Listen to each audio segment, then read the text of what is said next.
Om Namo Bhagavate Vasudevaya. Om Namo Bhagavate Vasudevaya. Om Namo Bhagavate Vasudevaya. So, today we're going to start a whole new section. This is a major section of the Dwaraka Lila. And let's review what we studied last week. So last week we heard about Krishna's first son, Pradyumna, the son of Rukmini and Krishna. But Pradyumna was stolen from the maternity room about 10 days after birth. And Pradyumna was stolen by a demon, Shambhara, who knew who Pradyumna actually was. And Shambhara knew that this Pradyumna was meant to kill him. So the Shambhara demon stole baby Pradyumna and threw him into the ocean.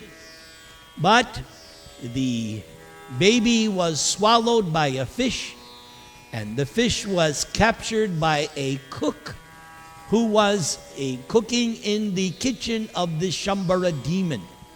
And in that kitchen was an assistant, Mayavati, who had been Pradyumna's wife previously, because as we learned, Pradyumna was actually Cupid, Kamadev, and his previous wife was Rati.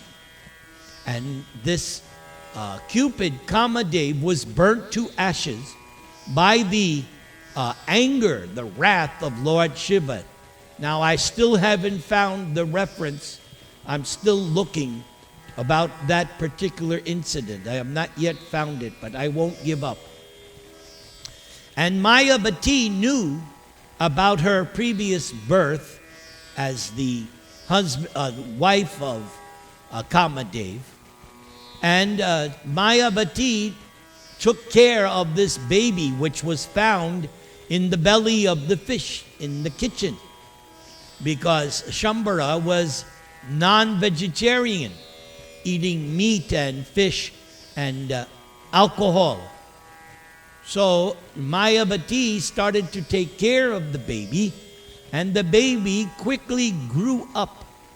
And Mayavati, when Pradyumna grew up so quickly, Mayavati, being his former wife, Rati, immediately felt conjugal affection for Pradyumna. And Pradyumna was very surprised that in the beginning she was treating him like a mother, but now she was treating him like a lover. So Mayavati explained everything to Pradyumna, who she was previously, who he was. And then she said, Shambhara is going to come now and kill you. And so immediately there was a fight between Pradyumna and the Shambhara demon. And Pradyumna was victorious. And then Mayavati took Pradyumna to Dwaraka, and Pradyumna was reunited with his mother, Rukmini. When Pradyumna arrived in Dwaraka, at first the ladies thought it was Krishna, but then after closer inspection, they realized it was not Krishna. And Rukmini felt affection, strange feelings, and bodily symptoms arose when she saw Pradyumna, now all grown up. And Krishna also arrived at the scene at this time. But Krishna did not say anything, although he knew everything. Of course, he knows everything. So he arranged that Narada would come, and so Narada came and explained everything, the whole story. And everybody in Dwaraka was happy, and we left off with the phrase, now everybody in Dwaraka was saying, we have lost our dead son, and now he has come back. Hare Krishna, Krishna Krishna, Hare Hare, Hare Rama, Rama Rama, Hare Hare. So now we're going to start another section. We're still in Dwaraka, but this next few episodes all have to do with the Syamantaka jewel. So first we're going to hear Prabhupada's summary, because these are several episodes, several chapters of the 10th canto or Krishna book. So Prabhupada gives us a quick summary. Prabhupada says, there was a king of the name Satrajit within the jurisdiction of Dwarakadam. Satrajit was a great devotee of Surya, the sun god, and Surya awarded Satrajit the benediction of a jewel known as Syamantaka. Because of the Syamantaka jewel, there was a misunderstanding between King Satrajit and the Yadu dynasty. Later, the matter was settled when Satrajit voluntarily offered Krishna his daughter, Satyabhama, along with the Syamantaka jewel. Not only Satyabhama, but also Jambavati, the daughter of Jambavan, was married to Krishna on account of this Syamantaka jewel. These two marriages took place before the appearance of Pradyumna, as described in the previous episodes. How King Satrajit offended the Yadu dynasty, and how Satrajit later came to his senses, offering his daughter and the Syamantaka jewel to Krishna, are described as follows. Hare Krishna, Krishna Krishna, Hare Hare, Hare Rama, Rama Rama, Hare Hare. So now we go to the next episode, entitled The Character of Satrajit. Everything still good? Okay, let's go. So since he was a great devotee of Surya, the sun god, King Satrajit gradually entered into a very friendly relationship with him. Surya Dev was pleased with Satrajit and delivered to him an exceptional jewel known as Syamantaka. When Satrajit wore this jewel in a locket around his neck, Satrajit appeared exactly like an imitation sun god. Putting on this jewel, Satrajit entered the city of Dwaraka, and the people thought that Surya Dev himself had come into the city just to see Krishna. For they knew that Krishna, being the Supreme Personality of Godhead, was sometimes visited by the demigods. So while Satrajit was visiting the city of Dwaraka, all the inhabitants, except Krishna, took Satrajit to be the sun god himself.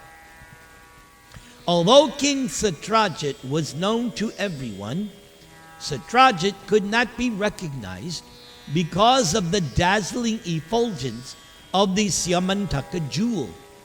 Thus, mistaking Satrajit to be the sun god, some of the important citizens of Dwaraka immediately went to Krishna to inform him that Surya Dev had arrived to see him. At that time, Krishna was playing chess. One of the important residents of Dwarka spoke like this: "Oh, my dear Lord Narayan, you are the Supreme Personality of Godhead. In your plenary portion as Narayan or Vishnu, you have 4 hands with different symbols: the conchal, the club, the lotus, and the Sudarshan chakra. You are actually the owner of everything. But in spite of your being the Supreme Personality of Godhead, Narayana, you descended in Vrindavan to act as the child of Yashoda Mata, who sometimes used to tie you up with her ropes, and thus you are celebrated by the name Damodara.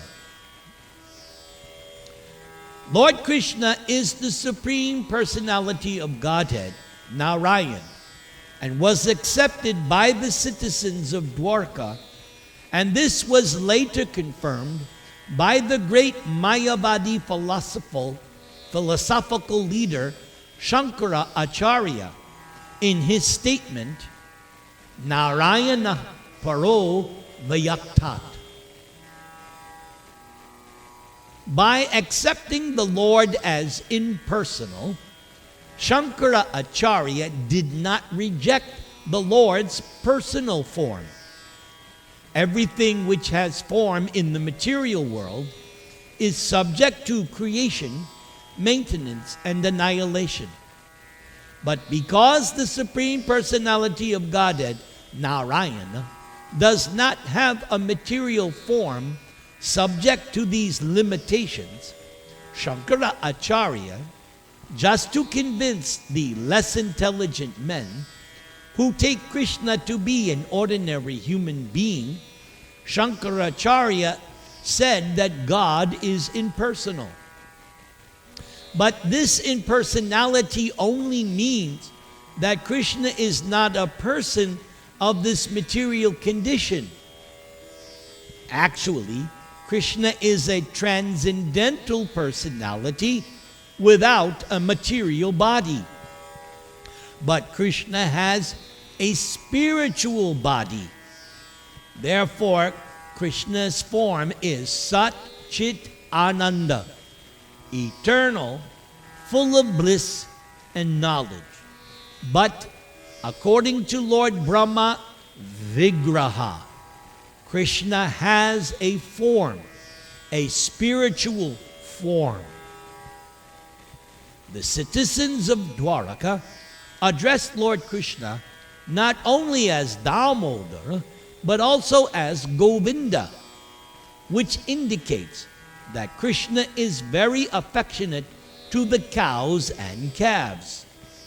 And just to refer to their intimate connection with Krishna, they address Krishna as Yadu Nandana, because Krishna was born the son of Vasudeva in the Yadu dynasty.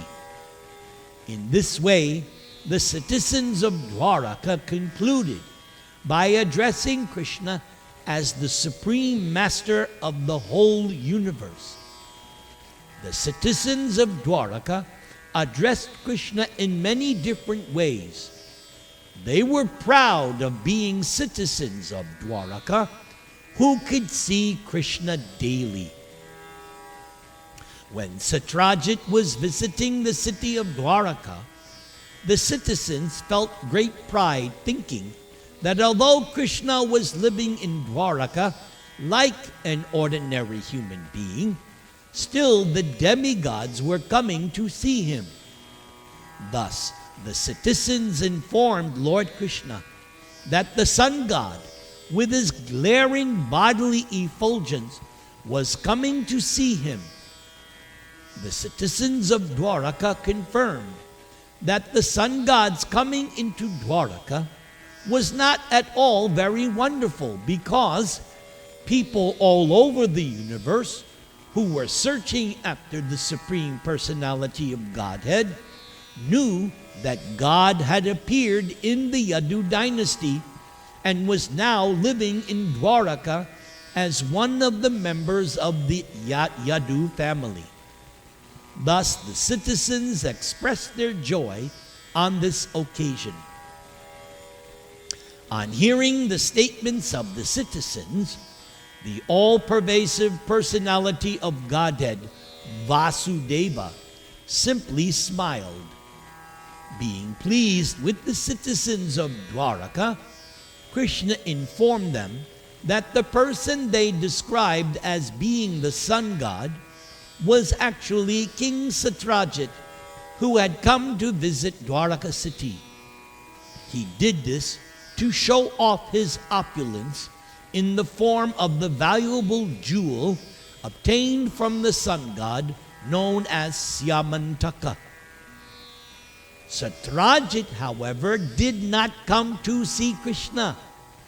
Instead, Satyajit was overwhelmed by the Syamantaka jewel. Satyajit installed the jewel in a temple to be worshipped by Brahmanas, which he engaged for this purpose. So, this is an example of a less intelligent person worshipping a material thing. In the Bhagavad Gita, Krishna says, Kangsham takkarmanang siddhing yajanta iha devata shiprang hi manushe loke siddhir bhavati karmaja. Krishna says that less intelligent persons, in order to get immediate results from their fruitive activities, worship demigods created within this universe. The very word materialist means one who is concerned with the gratification of the material senses within this material realm. Although Krishna later asked for this Syamantaka jewel, King Satyajit would not deliver it. On the contrary, Satyajit installed the jewel for his own purposes of worship. And who would not worship that jewel? The Syamantaka jewel was so powerful that it daily produced a large quantity of gold. A quantity of gold is counted by a measurement called bhara. According to Vedic formulas, 1 bhara is equal to about 21 pounds, and 1 mound equals about 82 pounds. This jewel was producing about 170 pounds of gold every day. Besides that, it is learned from the Vedic literature that in whatever part of the world this jewel was worshipped, there was no possibility of famine, and wherever the jewel was present, there was no possibility of anything inauspicious, such as pestilence. Lord Krishna wanted to teach the world that the best of everything should be offered to the ruling chief of the country. King Ugrasena was the overlord of many dynasties, and King Ugrasena happened to be the grandfather of Krishna. So, Krishna asked Satyajit to present the Syamantaka jewel to King Ugrasena. Krishna pleaded that the best should be offered to the king. But Satyajit, being a worshipper of the demigods, had become too materialistic, and instead of accepting Krishna's request, Satyajit thought it wiser to worship the jewel in order to get the 170 pounds of gold every day. Materialistic persons who can achieve such huge quantities of gold are generally not interested in Krishna consciousness. So sometimes, just to show special favor, Krishna sometimes take away one's accumulations of materialistic wealth, and as a result, makes one a great devotee. Hare Krishna, Krishna Krishna, Hare Hare, Hare Rama, Rama Rama, Hare Hare. The next episode is entitled Prasena and the Rumor. But Satyajit refused to abide by the order of Krishna and did not deliver the jewel. After this incident, Satyajit's younger brother, in order to display the opulence of the family, took the jewel, put it on his neck, and rode on horseback into the forest, making a show of his material opulence. And while Satyajit's brother, who was known as Prasena, was moving here and there in the forest, a big lion attacked Prasena, killing both him and the horse on which Prasena was riding. And the lion took away the jewel to his cave. News of this was received by the gorilla king Jambavan, who then killed that lion in the cave and took away the jewel. Jambavan had been a great devotee of the Lord since the time of Lord Ramachandra. So Jambavan did not take the valuable jewel as something he very much needed. Instead, Jambavan gave it to his young son to play with as a toy. Meanwhile, in Dwaraka city, when Satyajit's younger brother Prasena did not return from the forest with the jewel, Satyajit became very upset. Satyajit did not know that his brother had been killed by a lion and that the lion had been killed by Jambavan. Instead, Satyajit thought that because Krishna wanted that jewel, which had not been delivered to him, Krishna might have therefore taken the jewel from Prasena by force, and Krishna might have killed him. This idea grew into a rumor, which Satyajit spread in every part of Dwaraka. This false rumor that Krishna had killed Prasena and taken away the jewels spread everywhere like wildfire. Krishna did not like being defamed in this way. Therefore, Krishna decided that he himself would go to the forest and find the Syamantaka jewel. Taking with him some of the important inhabitants of Dwaraka, Krishna went to search out Prasena, the brother of Satyajit, and he found Prasena dead, killed by the lion.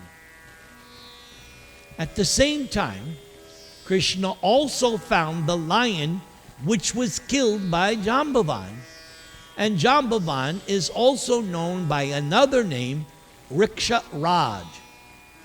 It was found that the lion had been killed by the hand of Jambavan without the assistance of any weapon. Krishna and the citizens of Dwaraka then found in the forest a great tunnel, which was said to be the path to Riksha-raj Jambavan's house. Krishna knew that the inhabitants of Dwaraka would be afraid to enter the tunnel. Therefore, Krishna asked them to remain outside, while Krishna himself entered the dark tunnel alone to find Riksha-raj Jambavan. Hare Krishna, Krishna Krishna, Hare Hare, Hare Rama, Rama Rama, Hare Hare. And we'll do one more episode entitled Krishna Fights King Jambavan for 28 days. After entering the tunnel, Krishna saw that the valuable jewel known as Syamantaka had been given to the son of Riksha-raj as a toy. To take the jewel from the child, Krishna approached and stood before him. When the nurse, taking care of Riksha-raj's child, saw Krishna standing before her, she became afraid, thinking that Krishna might take away the valuable Syamantaka jewel. The nurse cried loudly out of fear. Hearing the nurse crying, Jambavan appeared on the scene in a very angry mood. Jambavan was actually a great devotee of Lord Krishna, but because he was angry, Jambavan could not recognize his master and thought Krishna to be an ordinary man. This brings to mind the statement of Bhagavad Gita, where Krishna says, Etayar vimukta kaunteya tamo dwarais tribir nara acharati atmanashreyas tato yati parangatim. Krishna advises Arjuna to get free from anger, greed, and lust in order to rise to the spiritual platform.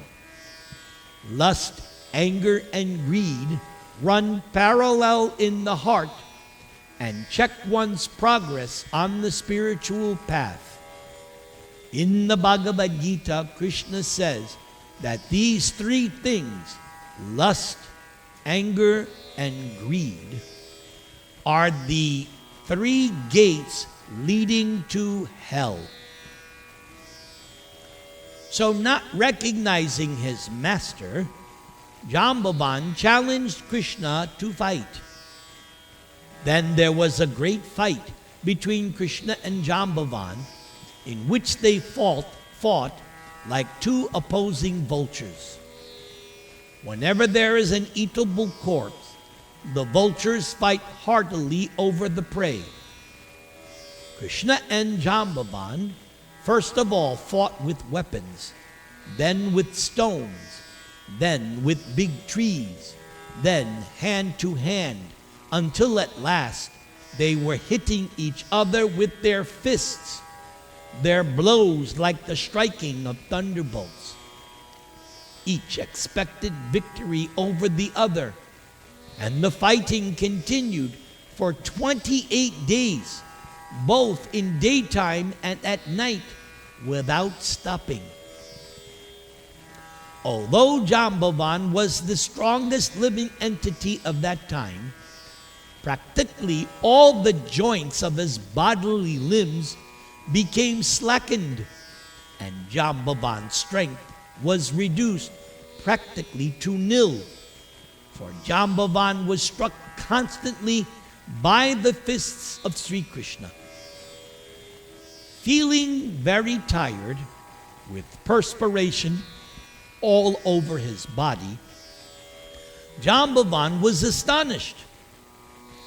Who was this opponent who was fighting so hard with him? After all, Jambavan was quite aware of his own superhuman bodily strength. But when Jambavan felt tired from being struck by Krishna, Jambavan could suddenly understand that Krishna was no one else but his worshipful Lord, the Supreme Personality of Godhead. This incident has special significance for devotees. In the beginning, Jambavan could not understand Krishna because Jambavan's vision was obscured by material attachment.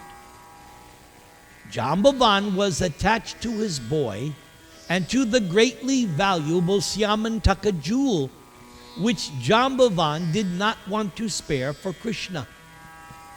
In fact, when Krishna came there, Jambavan was angry, thinking that Krishna had come to take away the jewel. This is the material position. Although one is very strong in body, that cannot help one understand Krishna. So, in a sporting attitude, Krishna wanted to engage in a mock fight with his devotee. As we have experienced from the pages of Srimad Bhagavatam, the Supreme Personality of Godhead has all the propensities and instincts of a human being. So sometimes in a sportive spirit, God wishes to fight in order to make a show of bodily strength. And when God so desires, God selects one of his suitable devotees to give him that pleasure. Krishna desired this pleasure of mock fighting with Jambavan. Although Jambavan was by nature a devotee, Jambavan was without knowledge of Krishna while giving service to Krishna by his bodily strength. But as soon as Krishna was pleased with the fighting, Jambavan could immediately understand that his opponent was none other than the Supreme Lord himself. The conclusion is that Jambavan could understand Krishna by his service, for Krishna is sometimes satisfied by fighting also. So, this last sentence, I want to make an extra point. That Jambavan could understand Krishna by his service. So, Shailesh and your crew, you do the Food for Life program, and you also do the Rath Yatra program. By that service, you will gradually realize Krishna. So your service of preaching is very, very valuable. So please continue to do your preaching, because by that service, you will understand Krishna. Jambavan therefore said to Krishna, "O my dear Lord, I can now understand who you are. You are the Supreme Personality of Godhead, Lord Vishnu. You are the source of everyone's strength, wealth, reputation, beauty, wisdom, and renunciation." This statement of Jambavan's is confirmed by the Vedanta Sutra, when it is stated that the Supreme Lord is declared to be the source of everything. Jambavan thus identified Lord Krishna as the Supreme Personality of Godhead, Lord Vishnu. Jambavan then said, "My dear Lord, you are the creator of the creators of the universal affairs." This statement is very instructive to the ordinary man who is amazed by the activities of a person with an exceptional brain. The ordinary man is surprised to see the inventions of a great scientist, but the statement of Jambavan confirms that although a scientist may be a creator of many wonderful things, Krishna is the creator of the scientist. Krishna is the creator of not only one scientist, but of millions and trillions all over the universe. Jambavan further said, "My Lord, not only are you the creator of the creators, but you are also the creator of the very material elements which the so-called creators manipulate." Scientists utilize the physical elements or laws of material nature to do something wonderful. But actually, such laws and elements are also the creation of Krishna. This is what is called actual scientific understanding. Less intelligent men do not try to understand who created the brain of the scientist, for they are satisfied simply to see the wonderful creation or invention of the scientist. Jambavan continued, My dear Lord, the time factor, which combines all the physical elements, is also your representative. You are the supreme time factor in which all creation takes place, is maintained, and is finally annihilated. And beyond the physical elements and beyond the time factor, persons who manipulate the ingredients and advantages of creation are part and parcel of you. The living entity, therefore, is not an independent creator. So by studying all factors in the right perspective, one can see that you are the supreme controller and you are the Lord of everything. My dear Lord, I can therefore understand that you are the same Supreme Personality of Godhead whom I worship as Lord Ramachandra.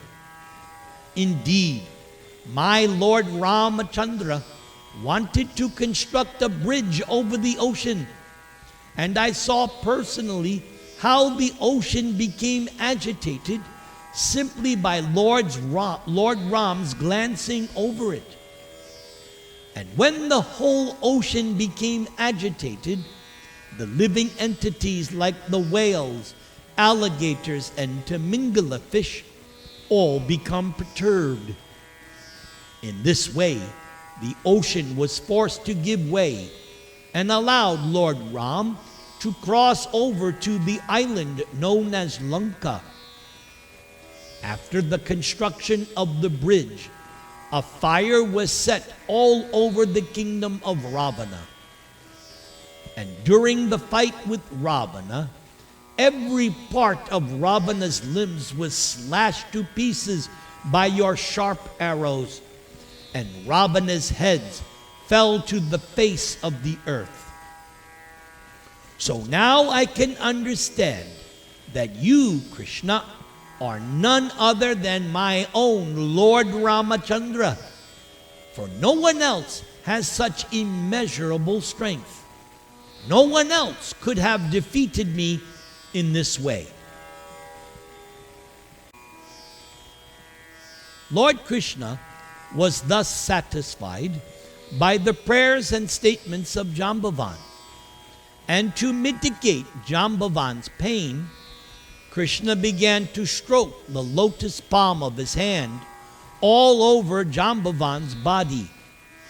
Thus, Jambavan at once felt relieved from the fatigue of the great fight. Lord Krishna then addressed him as King Jambavan because he, and not the lion, was actually the king of the forest, having killed the lion with his bare hands without any weapon.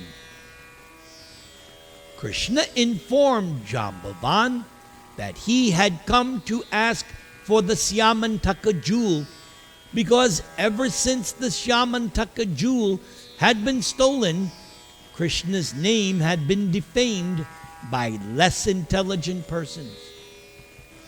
Krishna plainly informed Jambavan that he had come there just to ask for the jewel in order to be free from this defamation. Jambavan understood the whole situation, and just to satisfy Krishna, Jambavan immediately delivered not only the Syamantaka jewel, but also his daughter Jambavati, who was of marriageable age. And Jambavan presented Jambavati to Lord Krishna. So there are more episodes for this Syamantaka Lila. But one thing to note here, so this is the second wife of Lord Krishna. As we have heard already, and we will learn, Krishna married only 16,108 wives. So the first wife is Rukmini, and the second wife, now we have just learned, Jambavati, the daughter of Jambavan. And we will now, next week and the weeks after, we will learn about Krishna's third wife, Satyabhama. But I do not want to spoil the story. So make sure you tune in every week. Do not miss any episode. I see some of my students are missing. So that's not good. They're missing out on this nectar. But my staunch followers, you are here.